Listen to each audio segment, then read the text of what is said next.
Good afternoon, and thank you for attending this month's OCHIN Grand Rounds.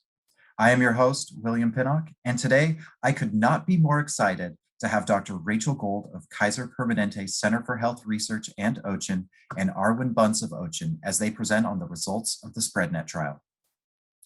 Dr. Rachel Gold is an epidemiologist and health services researcher. Her work focuses on using health information technology to improve care quality in public clinics and the implementation methods needed to support adoption of such technologies. Dr. Gold has partnered with the OCHIN Practice-Based Research Network since 2005. She now has a joint appointment at the Center for Health Research, where she is a senior investigator, and OCHIN, where she is the lead research scientist. Dr. Gold earned her MPH from Temple University and her PhD in epidemiology from the University of Washington. Go Huskies. Arwen Bunce is a medical anthropologist with years of experience using qualitative methods to better understand factors that influence health and healthcare delivery in underserved communities, both domestically and abroad. Arwen's current research focus as qualitative lead in the OCHIN Research Department is the intersection of social determinants of health and health information technology. This session is being recorded. Attendees are muted upon entry, but if you are not, please mute your microphone and pose your questions through the chat box. This presentation will last approximately 40 to 45 minutes with 15 minutes at the end to answer any questions you may have. We will now pass the mic to Dr. Rachel Gold and Arwen Bunce for Spreadnet Study results. Dr. Gold, the floor is yours. Thank you. Thank you, William. I'm going to do my best to get, oopsie, you don't need that, to go to presentation mode without too much delay, but there always is a little bit of a delay. Thanks everyone for joining today. All right, can you see my talk? Yes. Fantastic. Okay. I want to especially just thank Arwen for joining us from Rivendell today. Okay, so we're going to talk about the Spreadnet study, which is one of the first studies that we conducted at OCHIN, and it's just now wrapping up this month.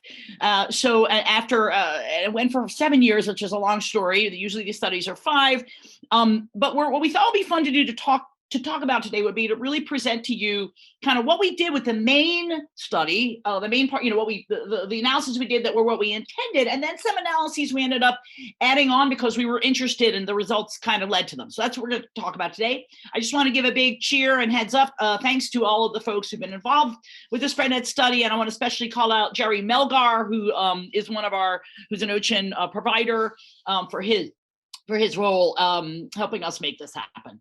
This project was funded by the National Heart, Lung, and Blood Institute.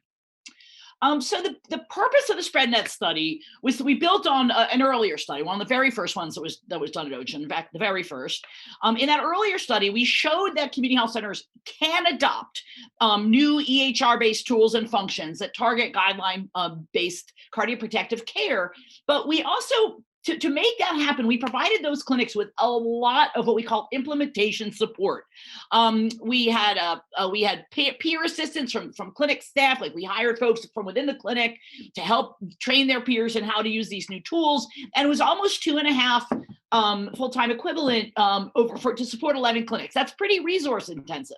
The study team met monthly with clinic leaders. We provided monthly feedback data. So we realized, we were like, that's great that we're able to make this change happen and see a real improvement in the outcomes we were targeting, in this case, cardioprotective prescribing. But we realized that the way we were doing it was involved so much support that we wanted to ask if we could provide less intensive support that would be more scalable to help CHCs make this practice change. So the tools that we focused on, the functions that the study focused on, were what we call the CBD bundle. I hope some of you are familiar with that if you're OCHIN members. It's a suite of tools within the OCHIN Epic, the shared OCHIN Epic EHR, that are all based on guideline-based care recommendations for cardiovascular disease care. They include the following. There's an alert, a best practice alert that appears when a patient is indicated for, but not prescribed, an ACE/ARB medicine, a statin medicine, or the right statin dosage. You guys may remember that statin dosing guidelines changed a lot over the course of the last few years, or I guess about 5 years ago, and that is when we, and so that timing was right before the study started. There was an alert to promote accurate charting of hypertension and diabetes. So, for example, hey, this patient's A1C is super high, but they don't have diabetes in their problem list. Do you want to add it to the problem list? And that was necessary to make the rest of the tools work, because these initial set of alerts were one of the things they looked at was diagnoses in the problem list. There was a data roster to help identify patients in your panel who might be indicated for but not prescribed one of these meds. There were health maintenance alerts if patients were due for other diabetes-related care. And that suite of tools was rolled out across the OCHIN Collaborative in May 2015. So we then conducted a study to say, we randomized 29 OCHIN member clinics to one of three arms where they got different levels of implementation support. And I'm going to talk about that in detail in a second. And we compared the three arms to each other and to basically the rest of OCHIN. It said at that point 137 clinics, just because we had to, this is all based on OCHIN's membership in 2015, when we had far fewer members than we do now. So we were compared this set of 29 clinics arm by arm to the rest of OCHIN. And to each other. Each study clinic, I'll talk to you again in a second about the support that the clinics receive, but we will say that every study clinic had to select a champion, someone at their site who would be the champion for moving forward these activities. We're going to talk about the champion role quite a bit later. We started providing that support in July of 2015, and then we followed these clinics for 3 years to see what the impact was. So what was the support we provided? What did we give folks?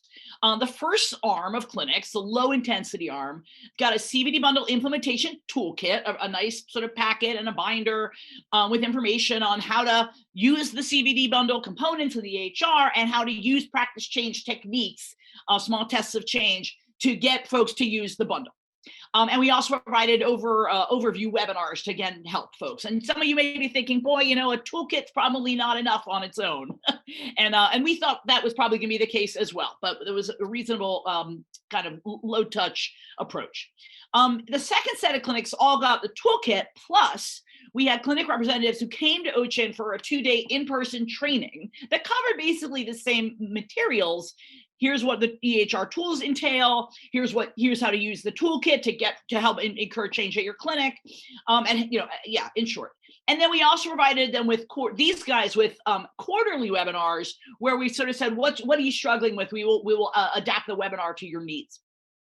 The third arm of clinics got all the same as arm 2, but also we offer them practice facilitation. We would send a facilitator on site for up to 5 visits over 3 years to provide to help them with that change. And then again, we compared them to the rest of OCHIN, where just everyone had the CVD bundle activated. So let's get into I'm going to go to the high level findings now. This is a really interesting slide, and I'll spend a little time here. What you're seeing in this in the figure to the right. The top line is the total. So it's arm 1, 2, 3, and then at the bottom it's all the rest of OCHIN. The top line shows the percentage of patients who are appropriately prescribed, who are prescribed a statin if indicated for one. And then the pink are folks who we didn't know if it was the right prescription, the right intensity or not. We just know that they were on a statin. And the green is not only we know they're on a statin, but we know that they are taking the recommended dose. So let me just walk you through that in arm 2, which is, I think, the one where we saw the most change. You see that these guys started at about 60% of patients who were indicated for a statin were taking one. And of those, maybe 40% were on the right dose, and another 20 were either unknown or not on the right dose.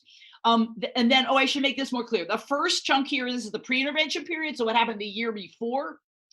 This is the intervention period, the year in which we kind of provide the most implementation support. That's the middle section. And then on the last section, we call it the maintenance, but it's kind of, we followed folks over time. What happened over time? Did it maintain? So you can see here in arm 2 that by the end of the intervention period, they'd gone up to about almost 68% or so of patients who were prescribed a statin who should be on one, and the percent of those, the ratio of those that were on the correct dose had gone up quite a bit. Now, but maybe you're thinking, well, wait a minute, you guys, this is not what you thought you would see, and that's correct. Let's look at the bottom square at first. Let's talk about the comparison. So across all of OCHIN, these are clinics that got no support in making this change. They started at about 60% of patients who are prescribed a statin who should be. That stayed about the same over the follow-up. But you do see what we call kind of a secular increase from about 40% to about 50% in patients on the right dose of statins. That makes a lot of sense. These new statin guidelines rolled out, and it takes folks a while to, to get their heads around them. So that's what happened in the rest of OCHIN. Now, so what you may be seeing here, what you're seeing here is that the arm 1 and 2 clinics, when you compare them to the rest of OCHIN, did have a significant increase in the percent of patients who are who are prescribed a statin, as indicated.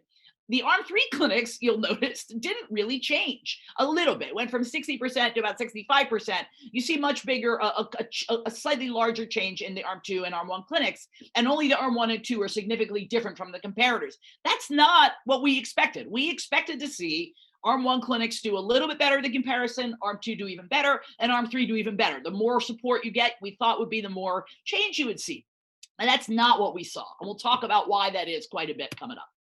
And then just in case you're interested in what happened with the ACE-R prescribing rates, and this is, I think, the only time we're going to really talk about this, you see across OCHIN, those rates actually went down. The percent of patients who were indicated for a statin, for an ACE-ARB, who were prescribed an ACE-ARB as indicated, went from about 75 to about 71% over the course of the follow-up period. So that's actually a decrease.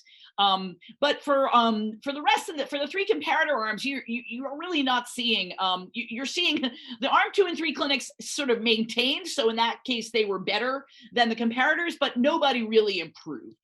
So that's kind of an interesting finding. So just quickly, understanding these results. One thing that is true, I'll just point out, is that when the ACE-ARB started overall for everyone around 75%. So when you're starting at a higher rate of providing the appropriate care, there's less room to improve. And that's one of the reasons we think we didn't see much impact in the ACE-ARB prescribing rates compared to the statins. We do know from qualitative data we collected from the study clinics, where we went and interviewed people and talked to them and asked about what was working, what wasn't, that some of them were like, we're going to focus on improving statin prescribing because these guidelines just changed. So there was more of a need to do kind of an implementation effort there.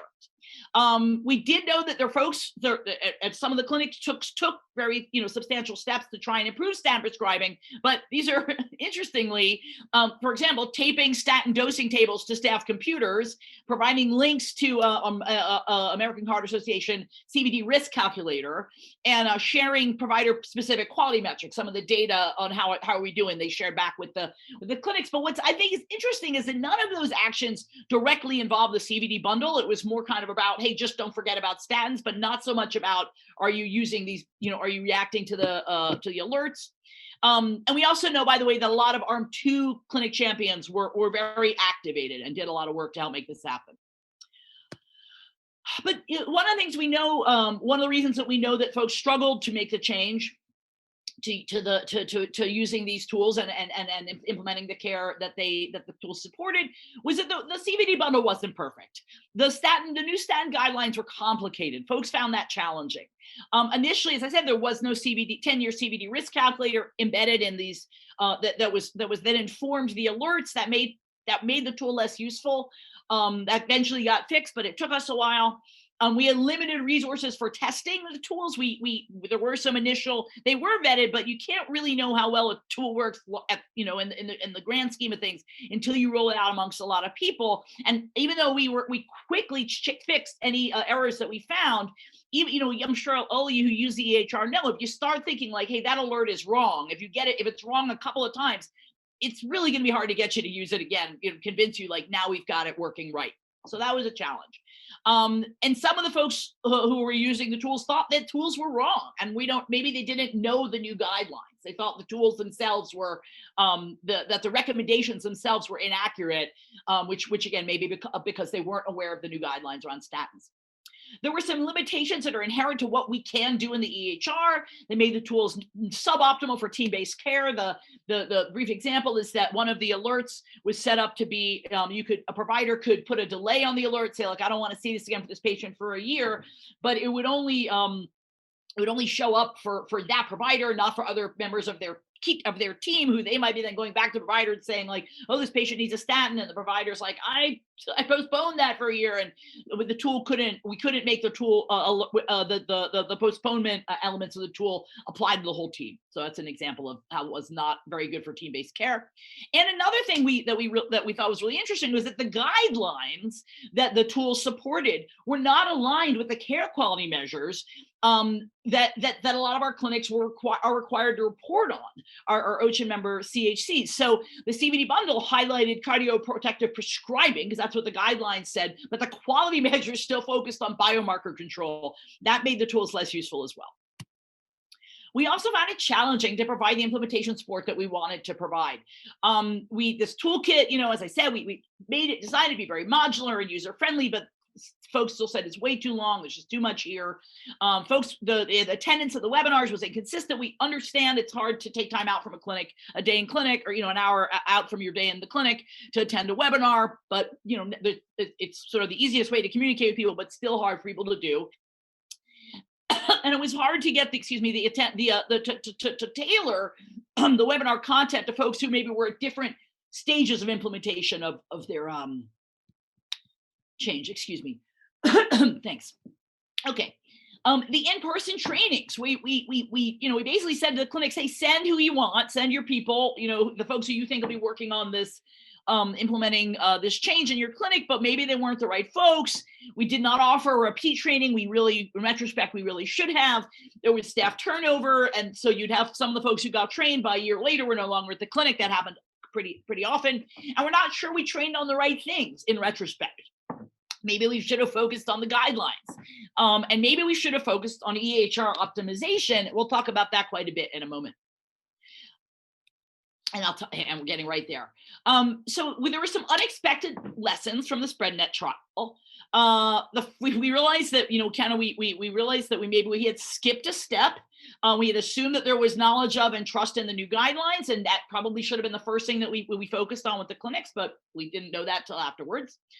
We weren't sure that the clinic point people, or the champions, I should say, are influencers at their clinic. And we said to the clinics, you just pick a champion, and we'll and so Arwen's going to talk quite a bit about that set of learnings. We did find that some of the study clinics were not able to run their own data reports. We had made some assumptions about that all the study clinics had someone at the site who knew how to use Reporting Workbench, and that wasn't always the case. We were kind of stuck in the support provided to the study clinics, in that we weren't, because we were comparing these three levels of support, we couldn't really adapt what we provided to clinics. So we'd hear from folks, this isn't exactly what we need, but we were kind of in a position where we weren't able to adapt it. So that was a good lesson for all of us, that from now on, implementation studies have to be set up to be adaptive to clinic needs. And then again, this unexpected lesson that I'm segueing into now is that we heard from some of the clinics, like, you're asking us to use these really complicated tools, and we don't even feel like we know how to use the EHR optimally. We don't know how to use it efficiently. So that's the sum of the results from the Spreadnet main trial. But those results led us to have some other questions. Like, we wanted to know, well, what would it look like to provide EHR optimization training? What pre-study assumptions were we wrong about? What did we miss? And did the qualitative data collection somehow impact the study outcomes itself? So a lot of this came up from the qualitative data. So I'm going to talk about the first of these questions. What does it look like to provide EHR optimization training? So we conducted a pilot study within the larger Spreadnet study that was asking, is it feasible and acceptable to provide EHR use optimization training in community health centers? And we offered all of the Spreadnet service areas a 2-day, 16-hour on-site EHR optimization training that was customized based on what the clinic said they wanted. We always covered the CBD bundle of these trainings, so sometimes we just touched on it briefly. And then we assessed perceptions of the training and assessed perceptions of impact on EHR use. I would say that most of the trainees in the post-training surveys were highly satisfied with the training. 3 months later, in a follow-up survey, 80% of the training had changed their daily EHR use somewhat or a lot, especially how they use screen customizations, data summaries, and documentation shortcuts. They really liked the customized content. They liked the elbow side training and they liked having clinician trainers who went and led the trainings. There were some challenges to folks taking part in these trainings. Again, as I said before, it's hard to go to a webinar. It's hard to take time away from patient care to take part in a training. It's really, I'm sure a lot of you in practice can really empathize with that. I want to learn more, but I also need to take care of patients. And if you don't have an encounter, then you are, you're missing clinic revenue. So that's training. That's challenging. And then planning training content. The trainers found it was hard to plan the training content without knowing the trainee's EHR skill level beforehand, and that's something we would really want to think about getting better at. We're trying to develop a study with our colleague Sue Flocky at OHSU to understand that better. So the overall impact here, and we're all very proud of this. So the OCHIN training team now offers EHR optimization training, but it's remotely. And I'm curious to know, does that work? Can you provide that kind of training remotely? When what we heard from our trainees in this pilot study was that it was being on site, that having someone right there on site really made a difference. So I'm just going to share a few quotes from the trainees, which really illustrate how useful folks thought it was. One provider said, "It's making my life easier, and more importantly, it's helping enhance patient care. It's helping enhance the care for the patients." A clinic leader said, "The providers that left the training had so many aha moments." One provider said, "At first I thought there's really a lot within the EHR that I'm not familiar with. I think more individuals who were trained than not were just unaware of how you could access information about the patient. It was very helpful." And one medical assistant said, "It was nice seeing everything that you could do and how easy it is. I was shocked. I didn't know you could do that." And we've got that highlighted because we've got a paper in submission that's called "I Didn't Know You Could Do That," that's based on these results. I'm playing with the EHR dashboard more than I ever did because I was kind of intimidated by it before and I didn't want to touch it. So I'm going to turn over to Arwen now. And Arwen, why don't you just go ahead and say, forward your screen. To talk about the other questions that we were able to add to the Spreadnet trial. Arwen, you with me? I'm with you. Yep. Audio's working, everything. Yep. So hi, everyone. So once we realized, like Rachel said, that the intensity of implementation support that we provided was sort of not what was determining whether a clinic made significant improvements in their guideline concordant statin prescribing. So the obvious next question was, well, then what did? Was there a common denominator among those clinics that did make significant improvements that was not present in clinics that did not? Or was it just completely random? So we went back into the qualitative data and we had a lot of qualitative data, 3 years worth, to sort of delve into that, to try to figure out what might separate the clinics that did show significant improvement from those that didn't. And what we really found was that this concept of champions, and this is just a screenshot of a article that we published about this analysis. You can go on to the next one, Rachel. But so what we really found, and just sort of a terminology thing for a moment, Rachel's been talking about sort of point people, implementers, champions. For this analysis, what we really did is we separated what we'd called point people or implementers, who were the folks that we were in touch with throughout the 3 years of the project, who were both liaising with the study team and were supposed to be, in our minds at least, leading the implementation work at the clinics. So we on the research team definitely thought of them as champions, but that's not always how they actually filled that role. So what we found when we really dived into the qualitative data is that those 5 clinics that did show significant uptake, they had sort of point people, implementers who really acted as champions. And by going through sort of all of the data, we came up with these sort of attributes, basically, of champions, which is that they showed a sustained commitment to implementation activities, so that they stuck through it, and that they had what we termed engagement, influence, credibility, and capacity. So we have specific definitions of those, but really what it means is it's somebody that has the knowledge about sort of the clinical factors that other folks will trust them. All of the people that sort of showed up as true champions had prescribing privileges. So that seemed to be pretty important, since what the implementation was about was prescribing guideline concordant medications. They had enough influence in the clinic. They could sort of talk to people and people would listen to them. That was pretty important. And they were engaged with both the implementation and usually also with the study team. And then this interacted with some sort of organizational support. And that could look really different depending on the clinic. We had a pretty hard time defining exactly what that meant, but there was always a sense that they were sort of backed up by the organization in some way. And when we looked at the clinics that did not show significant improvement, there were a few clinics that had champions or implementers that we would say would be champions that sort of met this sustained commitment, engagement, influence, credibility, capacity. But in those clinics, they were trying to do it alone. They really had no organizational support. And in the other clinics, maybe they had an organizational support, maybe they didn't. But the champions really didn't sort of have all of these attributes. They weren't in a place where they could promote change. So next slide, please.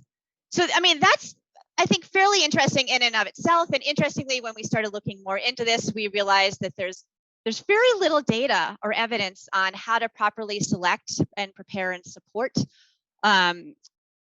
people that you want to be champions for practice change. I was personally very surprised by that. So hopefully this analysis helps that a little bit. But I actually think the more important or interesting to me finding from this was really about assumptions. Because what we did once we realized that champions were really sort of what made or broke this implementation, we started thinking, well, but why didn't we support those champions? I mean, we knew that champions were important. There's a lot of literature about that. That's why we chose the idea of champions as one of our implementation support strategies. And yet we started to realize, but we never actually supported them. And when, we sort of told the clinics, choose whoever you want. We gave a few guidelines, but, we were trying to let them run with it themselves. We said, you can choose whoever you want. And we really focused more on the CVD bundle in our trainings and our support than on the champions themselves. And then we started thinking, well, but why did we do that? If we knew champions were so important, why didn't we support them better? And we had a lot of team discussions about this. And eventually we really realized that it was because we'd made certain assumptions that we hadn't even realized that we had made. We thought that when they signed up to be in the study, that what that meant was that there was organizational support, that they would therefore pick a champion who actually could make this change, not just whoever was available and had a little bit of FTE, often front desk person who changed, there was a lot of churn. And that they would pick somebody, again, that could actually sort of drive this change. And that just turned out to be not true at all, frankly. And I think what we found out is that the 5 clinics that did have significant uptake, it was a little bit by happenstance. They just had this they had a champion and they had some organizational support, but it wasn't really much that we did to make that happen. So we realized it was really sort of a missed opportunity, but I also think a pretty important learning in terms of designing implementation studies at the very beginning is really to sort of think through what assumptions you might be making and what impact that might be having on the work itself. So, okay, so that was one. And then the other part that we started thinking about it because we were being told. So the qualitative team was calling these implementers, point people. You can probably go to the next slide, Rach. We were calling them twice a month at the beginning, and that sort of slowly became monthly and then a little bit less as the 3 years went on. But we started hearing from them, you calling me is keeping this on my radar. Gosh, I would have forgotten about this if I didn't know that I had to report back to you every two weeks or whatever it was, which, we had sort of thought about this as being a neutral data collection. We were thinking about it as data collection and not as something that was going to impact the actual research or our implementation. And we started realizing that maybe that wasn't true, wasn't sort of how we should be looking at this. So we decided to ask. I think you can go to the next one, Rachel. So we just decided to ask all of the implementers or the point people, do you think that the fact that you've been talking to us on a regular basis at this point for 2 years, ultimately for 3 years, had any impact on both what you did or how this played out at your clinic? And what we heard is it sort of fell into these 3 buckets. So there were a few people that said, nope, absolutely not. Frankly, those people, they were probably right because they were the people we could tell were going to do what they were going to do no matter what. We had a lot of folks that said, I think so.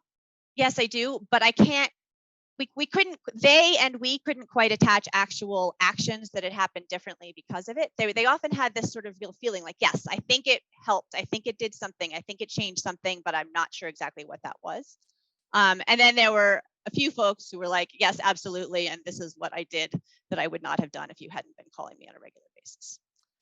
Next slide, please. So I think really when, we sort of, again, like went through the data and talked about it as a team, and it seemed like a lot of what was happening was it sort of fostered the sense of accountability in some ways. And I think that could be, I think that was different depending on the relationship between the person doing the interviewing and the implementer. Sometimes it was, oh, I signed up for this study and I made this commitment, and this person is reminding me that I made this commitment, and therefore I'm going to follow through. Sometimes, we became, depending on the person, we became pretty friendly, right? Some of these people I talked to monthly for 3 years, right? So, I knew about their families and their dog and their whatever. And I think that relationship both helped us get better data, frankly, because they were a little more willing to talk about the stuff that they were just thinking about or that they wanted to try, or that, but I also think sometimes it fostered an accountability in terms of like making them more interested in going and doing more or trying more. And then, I think that's sort of the relationships and the accountability. And again, some folks didn't really care. We would call and they'd be like, nope, nothing, and that was it, and that was fine. So I talked about the quality of the data. Yeah. So then I think the question here ultimately is, I'm an anthropologist, so I should have known this going into it, but health services research is a little bit behind the curve in terms of realizing that pretty much all research has an impact on both the situation and the folks that you are working with, right? So it was probably pretty darn naive of us to think that we could call people for 3 years and it wouldn't have any impact on what we were studying. And I think that maybe rather than thinking about this as something that we're trying to get over and that we're trying to minimize and mitigate, which I think is often what happens sort of in randomized clinical trials, you're trying to sort of get rid of all the contextual details. I think that maybe we should take a page from social sciences, which is, it's never going to be no impact. It's never going to be neutral. We should realize that. We should think about it. We should try to figure out what impact it's had and really include that in our analysis and in our interpretation, because that'll help us get a better idea of what was actually going on and maybe what helped things to change. And once we got there, we sort of thought, well, maybe something like this should actually be used as an explicit implementation support strategy. Maybe saying, we're going to try to create these relationships and be touching base monthly. Maybe that's implementation support, and it's also serving as data collection. So just sort of something to think about going forward. All right. Thank you, Dr. Gold. Thank you, Arwen, for that insightful presentation on the Spreadnet trial results. And thank you to everyone who attended today's session. Be sure to follow OCHIN on Twitter at OCHIN Inc. and over on LinkedIn. In addition, head over to ochin.org and advancecollaborative.org to read the latest on our research studies, blog posts, and upcoming events. And OCHIN Grand Rounds will return on May 14th with Dr. Jonathan Winikoff of Harvard Medical School presenting on strategies to eliminate smoking and vaping in families. So, from all of us at OCHIN, have a great weekend and stay healthy out there. Thanks, William.